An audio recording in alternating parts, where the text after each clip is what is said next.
So let's get into the foundation of what this course is really all about. Object-oriented programming. If you're not going to pull anything else out of this course, this is what you need to bring out of it, is this unit right here. We're going to spend the bulk of our time this semester doing just this, and we'll move on past this later on. So today's lesson is all about an introduction to what object-oriented programming is, and the idea of class diagrams, a way to describe our objects and classes. Well, let's figure out what we mean by that. So let's start off with something that most people will probably be familiar with. Let's begin with an exploration exercise and answer a couple questions. So first up, what are some common descriptive traits all you humans share? Now we know that humans have a name, they have a height, but what other things do they share? They might share something like an age, or a gender, maybe an eye color. So these are common traits that all humans have. Now, they don't all have the same values for these traits, but they do all have these traits. What about actions? What are common actions that all humans can do? Well, we see here they can eat and they can walk, but what else can they do?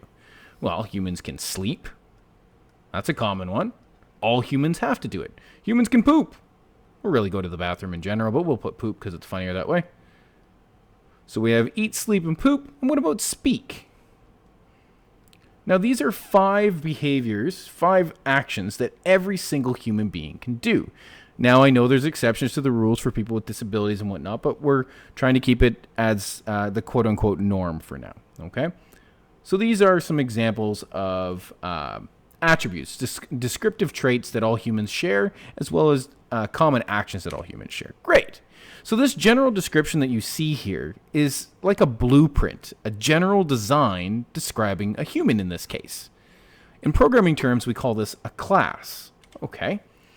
The graphical table that you see here is called a class diagram. Now, this is a rudimentary example of it, and we're going to go into a little bit more detail later on the lesson, but this is basically it. And it consists of 3 parts. These are the same 3 parts that define any class.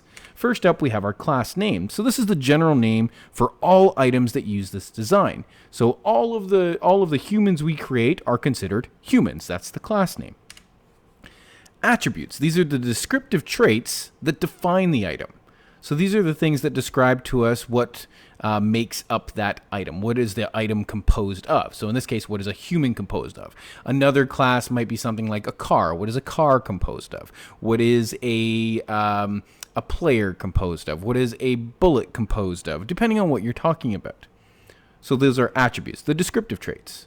And finally, at the bottom there, we have our behaviors. These are actions or abilities that all items of this type can do. So a human can eat, walk, sleep, poop, and speak. But depending on other classes that we make, it might be something like a car. Well, what can a car do? Well, a car can accelerate, a car can decelerate, a car can honk, things like that. Those are those are behaviors of that type of item. So before we move forward, let's try and come up with a couple examples. So let's think of this. So now the behaviors are not going to change. So we'll just leave this as a big ditto sign. These are going to be exactly the same in all of them. They're never going to change. All humans can do the same stuff. But in terms of the descriptive traits, the attributes of humans, well, that might change. So let's say, for example, this first human is named Athena. And let's say Athena is 130 centimeters tall. And let's say Athena is, 9 years old. Oops. 9 years, not 90. We'll just cross that out. I don't know why I did that. Let's say 9 years old. And she is a, let's say, female. Oh my goodness. Why is this doing this to me? There we go. Let's say a female. I think I'm just pressing too hard with a pen. And she has brown eyes. Maybe over here we have another one. Maybe this person is Justin. And Justin is 165 centimeters tall. Justin is, let's say, 32 years old and is a male. Oops. Don't know why that keeps doing that. And finally, Justin has blue eyes. So we can see that even though that these are both humans, they have unique attributes, even though they are the same attributes, but they have unique values. So these examples that we created are called instances. They are instances or constructed copies of the human class. Or in other terms, we like to call these objects. So these are actual examples of this human class. Okay, great. Why does this matter? Well, the interesting thing is that there is actually no limit to the number of instances of a class we can make. It depends on the program we're building. So if I'm making a game like chess, I might have 2 instances of the player class, or I might have 16 instances of the pawn class. It depends on the type of product that I'm building. If I'm making Microsoft Word, then I might have an infinite number of instances of the doc class open, because I might have more than one document open simultaneously. It really depends on the type of program you're building. So we create these classes, and these classes are our general design, but the objects are actual constructed copies with their own data. And that brings up the big points here. So each object of a class shares the same attributes, name, height, age, gender, eye color, things like that, and behaviors. But the important thing, the biggest thing, you're gonna hear me reiterate this probably 10 times in this video. Each one maintains its own version of the data. So for example, if Athena has a birthday and goes from 9 to 10, that doesn't affect Justin. Justin is still 32 years old. So even though they have the same traits, the values for those traits are unique, and modifying one doesn't affect any of the other ones. So let's formalize it a little bit. When we talk about what a class is a general design for an object. Now, a general design, so name, age, and height, and things like that, those are traits, but they're not specific values. So that's why we say it's a general design for an object. Now, this general design specifies a grouping of attributes and behaviors. You can almost think of it like a container. This is similar to like a blueprint for a house. Think like an architectural design for a house that acts like a template. Every time we create an instance or a constructed copy of it, it always has the exact same traits. If you look at almost every subdivision that in the Greater Toronto Area, the GTA, what happens is you look there and every single house looks almost identical, which is kind of scary when you think about it. But it looks like they were like cookie cutter cut out. But when you look a little closer, you see subtle differences. Yes, they all have doors, but some doors are different color. Yes, they all have countertops, but some countertops are granite. Some countertops are concrete. It depends on what kind of countertop you want to build. So yes, they have them all, but that doesn't mean they have the same values. A class kind of operates like a car factory. So every single car constructed from that factory is the same, yet it's unique, because it maintains its own data, color, speed, things like that. When one car accelerates, it doesn't affect the other one. When one car is speeding, the other cars aren't going to get a ticket because that one's speeding. So that's the class. It's a general design. The object, well, this is the actual constructed version. So an object is a single instance, constructed copy, of a class that maintains its own unique data for the attributes. So a quick example, again, we go back to that car. So an idea of a car in a driving game. Now think about how many cars are in a game like Forza or Gran Turismo. Hundreds of different types of cars, but they're all cars. You might have a Ford Mustang, you might have a Porsche, and all these different types of cars, but they're all cars. They all share the exact same attributes. They all share the exact same behaviors. They just may look a little different. They may act a little different because maybe one has a better acceleration, one has a better turning rate, things like that. Or coins in a game like Super Mario Brothers. You have gold coins, you have red coins, you got blue coins, but they're all still coins. They're located at a certain point. They all animate in the same way by rotating, things like that. They're all basically the same thing, but they may have different values for their attributes, such as their point value. That's where they differ.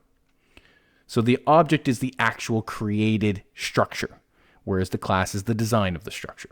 Okay, so why do we use these classes and objects in the first place? Really, they're a way to organize our programs into manageable chunks.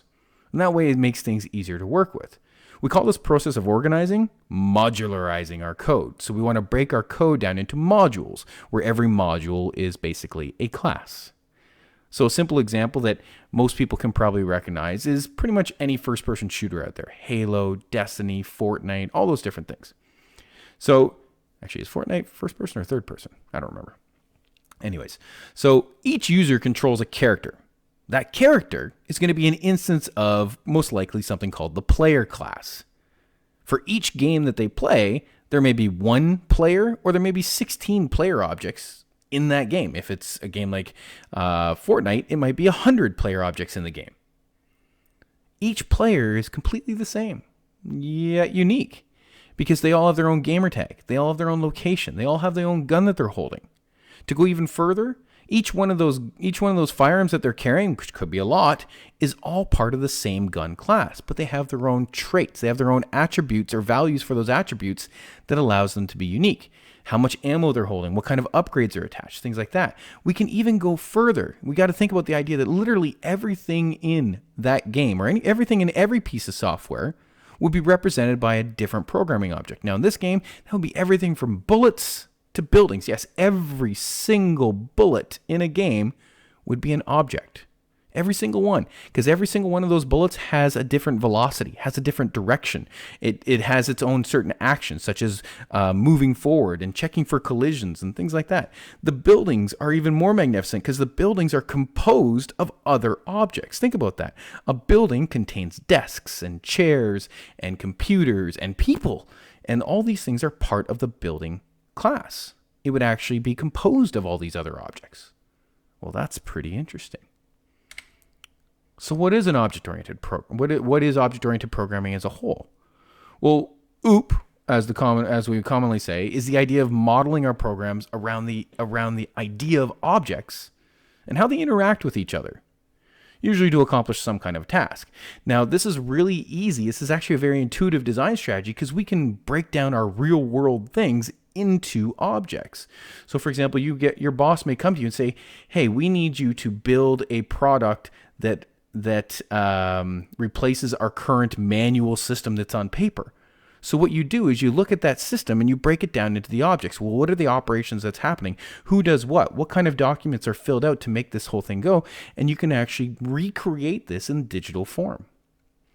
So each object, as we said before, is responsible for its own data, not a centralized location. So when we talk about those players or whatnot inside of our game, every one of those players owns its own data, owns its location, owns its speed, owns its direction, everything. Not some central location where we're constantly getting access to. So for example, in Super Mario, this is the idea of responsible for their own data. In Super Mario, if one bad guy moves its location, that doesn't affect any of the other bad guys. They're all completely on their own. So related objects, they like to send, when I say related, I mean like they actually have some form of connection to one another. Maybe one object is composed of another object or somehow they're communicating. Now, these related objects, they send messages back and forth. Now, those messages might be data. They might be requests for data. They might be requests for functionality. Now, there's some centralized class, usually we call this our driver class, that kind of controls the general flow of the program. And it will basically create a system where these objects can interact with one another. So every object-oriented program is going to have a driver class of some kind. It's usually going to be our main class in our programs. Now, one of the cooler things is it's kind of weird to think about this, but other classes that are requesting functionality, so if you have one class requesting functionality from another separate type of class, they actually have no idea how that function works. They just know that it works. Think about how we program with the console object right now. When I say console.writeLine, I know that it's going to display text on the screen, but I have no idea how it does it. Nor do I care. All that matters is that the job gets done. Now, this is the same way that we're going to be treating the interaction between our two classes. So let's take this a little bit deeper. So what is OOP? Think about how you, who is an object, you're part of the human class, accomplishes tasks in the world. Simple analogy. Let's say that you want to do something as simple as start a car. Well, you are going to be interacting with that car object, but that car object itself is composed of many objects within that you don't even realize. So, for example, and these objects are going to be interacting with one another in order to accomplish that simple task of starting a car in the first place. So you put the key in the ignition object and you turn it. Well, that would be one of the behaviors of the ignition object, to turn. Okay. So when you turn that ignition object, it's going to send an electrical signal. It's going to send a message through an electrical signal to the starter object. And that starter object is then going to interact with the engine object to hopefully start the car. Now, there may be other things that cause it to fail. Maybe there's no gas in the car. Maybe there's something wrong with the spark plugs or something like that. Could be any number of things. But you're going to get a pass or a fail. But from the perspective of the driver, they don't know any of these inner workings, and they don't care. You're isolated from all these internal objects. They're completely separate from you. All you know is that you turned the key and you waited for a success or a failure. If it's successful, you start driving away. If it was a fail, you got to start inspecting the problem, figuring out what's going on. That's life. But that's us interacting with objects. Our products that we build can be the exact same thing. You could simulate this exact same layout that we just talked about by building a program to do all of these things. You would have to create all these objects and the communication between them, but we can do it. Now, this example is going to bring up a new piece of terminology, something called abstraction. So when we interact with objects in the world, we're often only concerned with a subset of their attributes and behaviors. We may not care about everything that class is defined by. We may not care. It doesn't matter to us. But other people who interact with the same object may actually require a different subset. So here's a simple analogy to give you an example. Imagine for a second that you're driving your car. But your car is an automatic car, which means it automatically shifts gears for you in terms of driving. First gear, second gear, third gear, things like that. You still have to manually go to do reverse and parking. But while you're driving down the highway, it is going to automatically shift first, second, third, fourth, fifth, and so on and so forth. That's great. So all that you care about from your perspective as a driver is just how fast are you going and what direction are you going. Nothing else matters as the driver. How fast, what direction. But if you are driving a manual car, which means you actually have a gear shifter and you're manually shifting between first, second, and third and so on, then you actually have to care about other data. For example, the RPMs, the revolutions per minute that the engine is spinning at. Basically, because you can't shift gears unless it's at the right RPM level. So that is information that you need to know.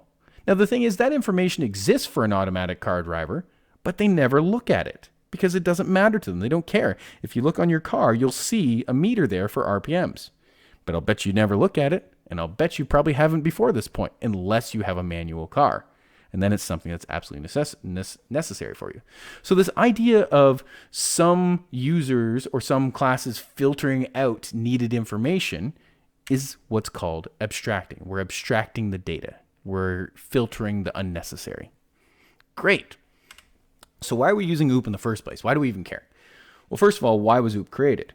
OOP was created quite a while ago. We're talking like 40, 50 years ago to kind of replace something called procedural programs. Now, that being said, was it completely successful? No, because there is still some companies that work with procedural programs.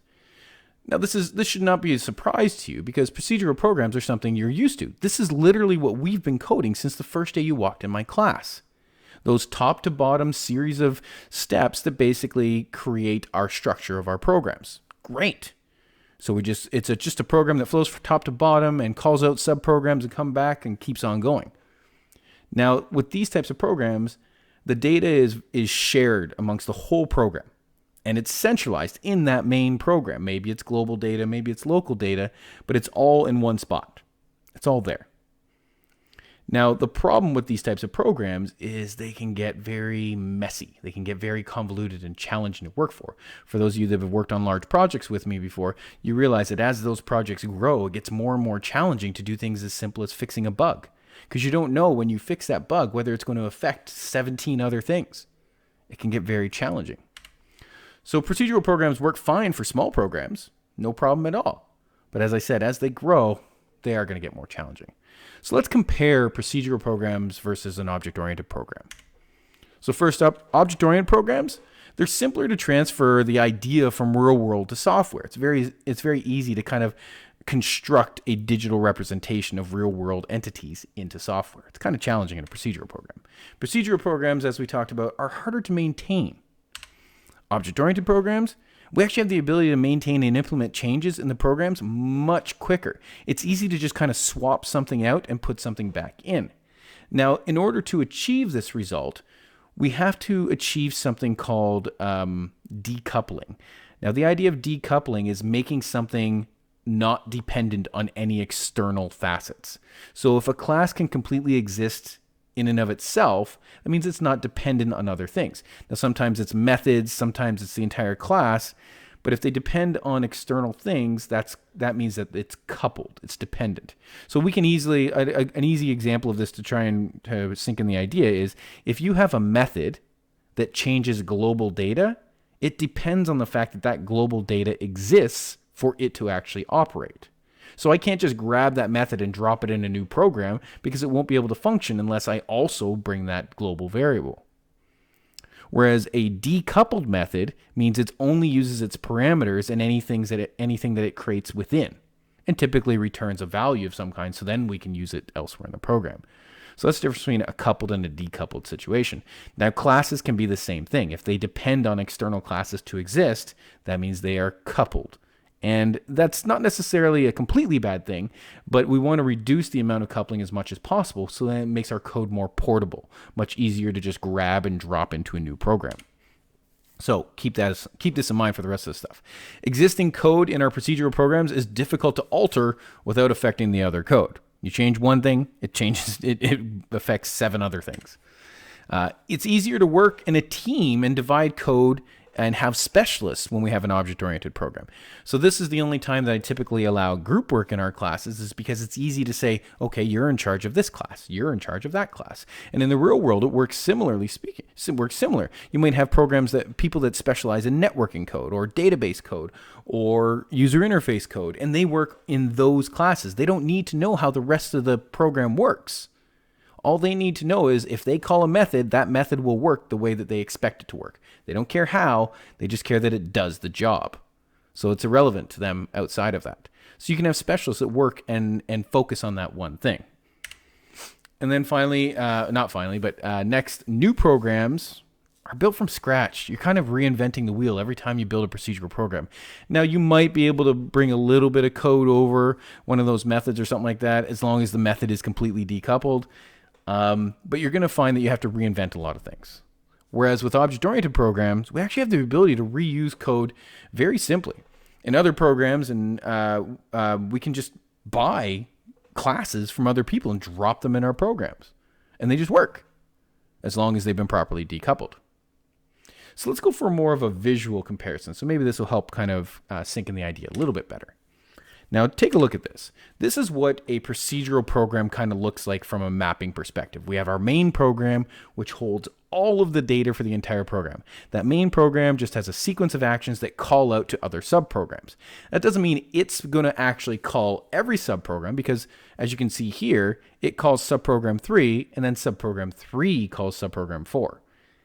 The main program itself, the main logic, is never actually calling subprogram 4 directly. So this is the kind of mapping structure we're used to for our procedural programs. It can get pretty ugly pretty quick. We get that kind of spaghetti code going on. Whereas an object-oriented program looks a little bit more clean.